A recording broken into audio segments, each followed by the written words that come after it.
पूरे गांव में मुंह नोचुआ का आतंक फैला हुआ था। हरिराम की पत्नी घर की छत पर सोई हुई थी। गांव में पूरी तरह सन्नाटा पसरा पड़ा था। माहौल बड़ा ही डरावना था।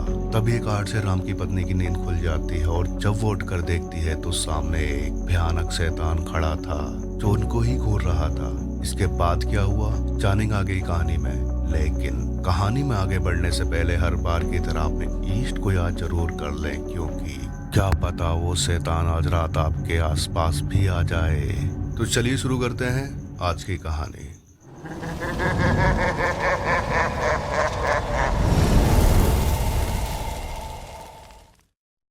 नमस्ते जी, welcome to my YouTube channel demon horror show और मैं हूँ ईमान। मुंह नोचुआ एक ऐसा अर्बन लेजेंड जिसने सन 2002 के आसपास यूपी और बिहार के कई हिस्सों में ऐसा आतंक मचाया कि लोगों के दिलों में इतना खौफ बैठ गया कि शाम होते ही लोग अपने अपने घरों में कैद हो जाते थे। बच्चों से लेकर बूढ़े तक खौफ के साए में जी रहे थे। शाम होते ही बच्चे डर के मारे बाहर तक नहीं निकलते थे। वहीं घर के बुजुर्गों को अपने घरों के जवान मेंबर्स की फिक्र होने लगती। लोगों ने ग्रुप बनाकर अपने अपने गांवों में पहरा देना तक शुरू कर दिया था। आज की कहानी इसी अर्बन लेजेंड मुंह नोचवा के ऊपर है। इस कहानी को पूरा जरूर सुनना और सुनते हुए वीडियो को लाइक शेयर कमेंट करना मत भूलना। तो हेडफोन लगाइए और मजा लीजिए आज की कहानी का। गाइस, कहानी की शुरुआत होती है बलिया के एक छोटे से गांव से। उस गांव के रहने वाले विक्रम बताते हैं कि बात सन 2002 की है। लोगों के बीच एक रहस्यमय घटना ने डर का माहौल बना दिया था। घर में अकेले सो रहे लोगों या कहीं बाहर से आ रहे अकेले लोगों पर एक रहस्यमय एंटिटी हमला करती और उनके मुंह पर पंजा मारकर बुरी तरह नोचने के बाद उनको मार देती। इसलिए उसका नाम मुंह नोचवा पड़ गया। विक्रम के गांव में मुंह नोचवा का ऐसा आतंक फैला था कि लोग रात को डर डर कर सोते थे। जगह जगह लोग मंडली बनाकर पहरा देते, लेकिन फिर भी मुंह नोचवा का आतंक कम नहीं हो रहा था। मुंह नोचवा जिस भी व्यक्ति पर हमला करता, उस घटना से पहले उस व्यक्ति को एक रोशनी गुजरती हुई दिखाई देती। कभी ये रोशनी हरे रंग की होती, कभी पीले और कभी लाल। विक्रम बताते हैं कि उनके गांव में जो पहली घटना हुई थी उसकी शुरुआत होती है उनके गांव के सरपंच के घर से, जिसका नाम हरिराम था। गर्मियों के दिन थे और हरिराम और उनके बाकी घर वाले घर के आंगन में सो रहे थे, लेकिन हरिराम की पत्नी घर की छत पर जाकर सो जाती है। समय शायद रात के 1 बजे का होगा। सभी लोग गहरी नींद में सो रहे थे। चारों तरफ पूरी तरह सन्नाटा पसरा पड़ा था। सिर्फ कीट पतंगों की आवाज गूंज रही थी और बीच बीच में रह रहकर दूर जंगल से सियार और भेड़ियों की आवाज गूंज उठती। गांव में शहरों के विपरीत लोग जल्दी सो जाते हैं और रात को एकदम पिन ड्रॉप साइलेंस होता है। तभी हरिराम की पत्नी की आंख खुलती है। उसको प्यास लगी थी, लेकिन हरिराम की पत्नी देखती है कि एक लाल रंग की लाइट ऊपर से बड़ी तेजी से गुजरी है। ये देखकर हरिराम की पत्नी बुरी तरह चौंक जाती है। वो चारों तरफ हैरानी से देखती है, लेकिन चारों तरफ एकदम खामोशी छाई हुई थी। हरिराम की पत्नी जैसे ही नीचे उतरने वाली थी कि तभी उसको पीछे से किसी के गुर्राने की आवाज आती है। वो आवाज सुनकर हरिराम की पत्नी की दिल की धड़कनें तेज हो जाती हैं। वो डरते हुए पीछे मुड़कर देखती हैं तो एक बड़ी ही डरावनी आकृति छत के एक तरफ खड़ी थी। वो जो कोई भी था उसका हुलिया ऐसा था कि किसी इंसान ने किसी जानवर की खाल पहन रखी हो। पूरे शरीर पर बड़े बड़े बाल थे और उसका चेहरा किसी डीमन की तरह बहुत ही ज्यादा डरावना था। आंखें लाल, हाथ पैरों के पंजे और दांत बेहद नुकीले थे। हरिराम की पत्नी कुछ समझ पाती कि इससे पहले ही उस शैतानी आकृति ने उन पर हमला कर दिया और उनका मुंह नोचकर उन्हें बुरी तरह घायल कर दिया। हरिराम की पत्नी बहुत तेज चिल्लाती है। हरिराम उनके घर वाले घबराकर उठते हैं और छत की तरफ भागते हैं तो देखते हैं कि हरिराम की पत्नी जख्मी हालत पर छत पर पड़ी हुई है। पूरे गांव में शोर मच जाता है कि सरपंच की पत्नी पर मुंह नोचवा ने हमला कर दिया है।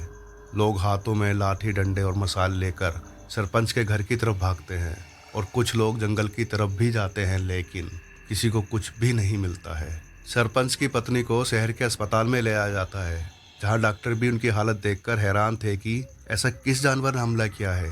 इस घटना के बाद से पूरे गांव में डर का माहौल बन गया था। लोगों ने शाम को घरों से बाहर निकलना बंद कर दिया। लोग अपने अपने घरों की खिड़की दरवाजे बंद करके जल्दी ही सो जाते थे। रात को गांव किसी वीरान जंगल से कम नहीं लगता था। ऐसा लगता था कि जैसे यहाँ सालों से कोई नहीं रह रहा हो। कुछ दिन तक तो सब कुछ ठीक रहता है और लोगों को लगता है कि अब सब कुछ ठीक है, गांव में शांति है, लेकिन ये तो तूफान के आने से पहले की शांति थी। एक रात की बात है। गांव में रहने वाले बुजुर्ग बंसीलाल, जो कि अपने घर में अकेले ही रहते थे, कुछ साल पहले इनकी पत्नी का देहांत हो चुका था। उनके बच्चे शहर बाहर रहा करते थे। वो लोग कभी कभार ही गांव में आते। गांव के लोग ही बंसीलाल की देखभाल किया करते और उनकी खाने पीने का मैनेज करते थे। उस रात बंसीलाल को नींद नहीं आ रही थी। पूरे गांव में एकदम शांति थी। बंसीलाल अपने घर के बाहर खुली हवा में बैठे थे। आज भी उसी तरह सियार और भेड़ियों के बोलने की आवाज आ रही थी। शहर का बाशिंदा शायद इस माहौल में डर जाता, लेकिन गांव के लोग ऐसे माहौल के यूज्ड टू होते हैं। बंसीलाल एकदम अकेले बैठे गहरी सोच में डूबे हुए थे, लेकिन कोई था जो बंसीलाल पर नजर रखे हुआ था। चारों तरफ एकदम अजीब सी शांति फैल गई थी, जो कि बंसीलाल को भी बड़ी ही अजीब लग रही थी। माहौल काफी डरावना हो गया था। तभी बंसीलाल को लगता है कि वो अकेले नहीं हैं, कोई है उनके आसपास जो उन पर नजर रखे हुए है। बंसीलाल घबराते हुए आसपास देखते हैं, लेकिन अंधेरे में उनको कोई भी नजर नहीं आ रहा था। तभी उनको किसी जानवर की तरह गुर्राने की आवाज आती है। यह आवाज सुनते ही बंसीलाल सतर्क हो जाते हैं।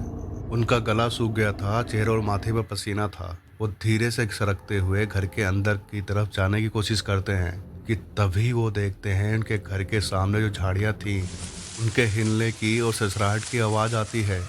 वो समझ गए थे कि पक्का इन झाड़ियों के पीछे कोई है, लेकिन तभी उन झाड़ियों से वही शैतान बाहर निकलता है और बड़े ही गुस्से से बंसीलाल की तरफ देखता है।